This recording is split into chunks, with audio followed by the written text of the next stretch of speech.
One of the endless streams of pop culture fads of the 1990s were magic eye posters. These were like pointillist paintings that would come to life with hidden 3D images after staring at them for a bit. The one on the screen right now reveals a camel if you stare at it long enough. Give this a shot. Don't be afraid to look silly here. Just try putting your face right up at the screen. Just put it right up at the screen and just stare at the middle of the image. Now, try looking through the image instead of at the picture. You might have to squint your eyes a little bit or unfocus your eyes. But after a moment, you'll start to notice a change in perspective. Then you can slowly start pulling away from the screen. Slowly. Maintain this perspective and you'll see the camel come into view. Then you'll notice it's standing against a background and on the ground. Now you can even move your head around a little bit and maintain this new vision. That's cool, right? Look how easy it is to refocus and completely change what we see right in front of us.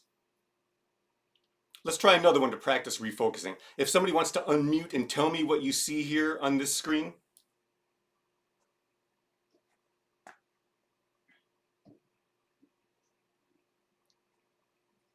I like this one.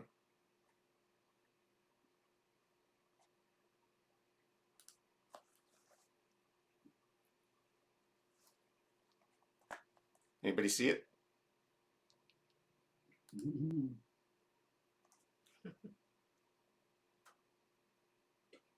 I don't know, because I see a parrot and I see a girl with a parasol. Nope.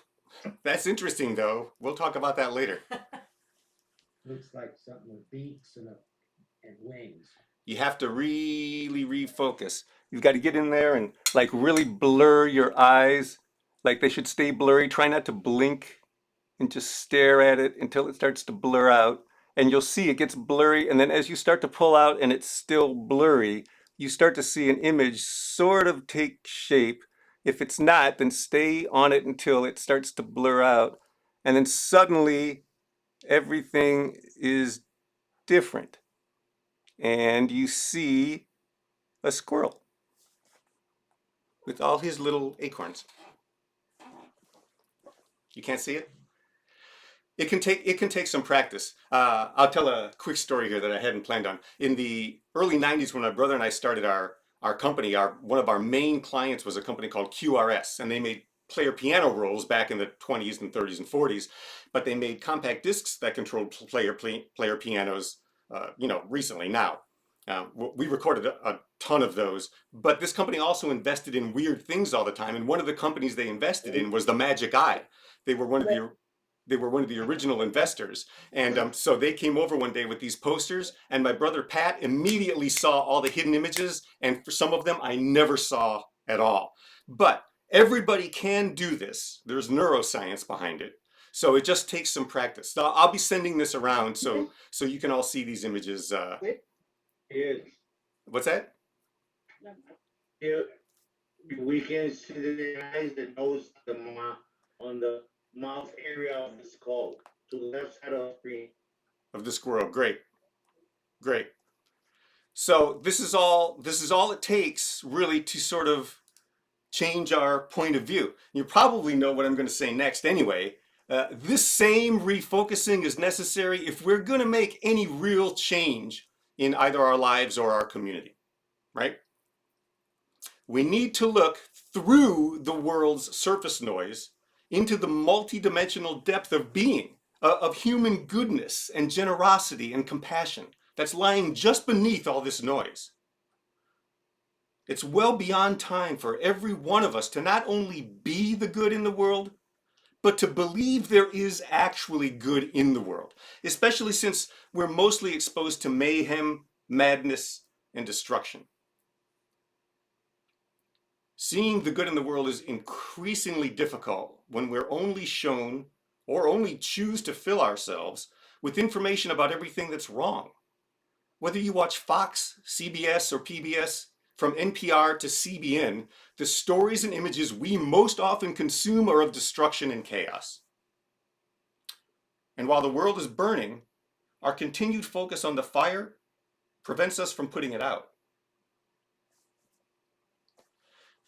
Yet, as we learn from our magic eye images, buried in the noise is something whole, complete, and fresh.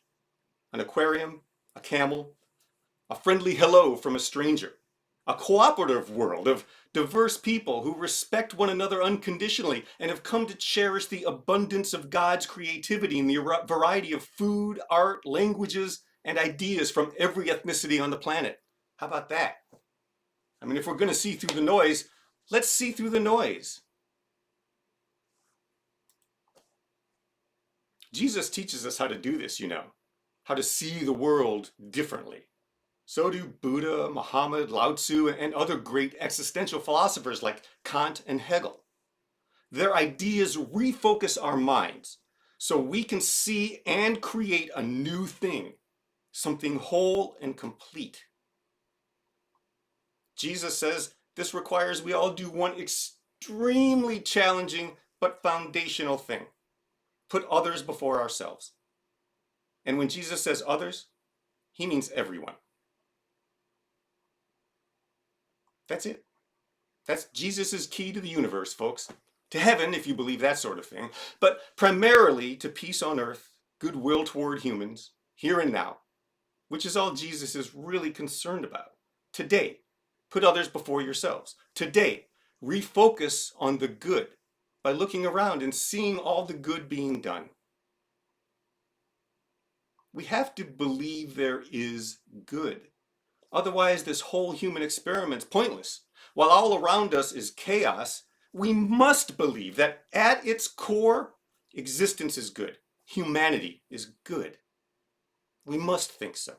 And fervently, I think, because faith that everything not only can, but is getting better, is foundational to changing our focus and seeing the peaceful, prosperous, equitable, cooperative world waiting for us, just frustratingly out of focus. I stumbled across this old proverb that's helping me remember to see through the noise of the good of our world. Instead of complaining that the rose bush is full of thorns, be happy the thorn bush has roses. I've also found inspiration and motivation in Psalm 27. I'm asking God for one thing, only one thing: to live with God in God's house my whole life long. I'll contemplate his beauty. I'll study at her feet. That's the only quiet, secure place in a noisy world, the perfect getaway, far from the buzz of traffic. God holds me head and shoulders above all who try to pull me down. I'm headed for God's place to offer anthems that will raise the roof. Already I'm singing God's songs. I'm making music to God. God is the only quiet, secure place in a noisy world, the perfect getaway far from the buzz of traffic. It is communion with God that allows us to see the good we've previously only hoped for. Awareness of our intimate oneness with God refocuses our view of the noise of this reality the way our brain does a magic eye image. So that instead of a bunch of random dots that give us a headache, we see the connected beauty hiding within, something breathtakingly beautiful waiting to be recognized, and in that moment, made real. And what's changed? Why have the noisy dots suddenly transformed into a beautiful picture? Nothing's changed but our focus. The image is the same, but our perception is different. And we changed our perception. Specifically, you changed your perception. Nobody did that for you. You intentionally changed your focus and stopped looking at the noise and instead began looking through it. You did that. You changed your focus. So it can be done. Now, let's help everyone else do it too. Amen.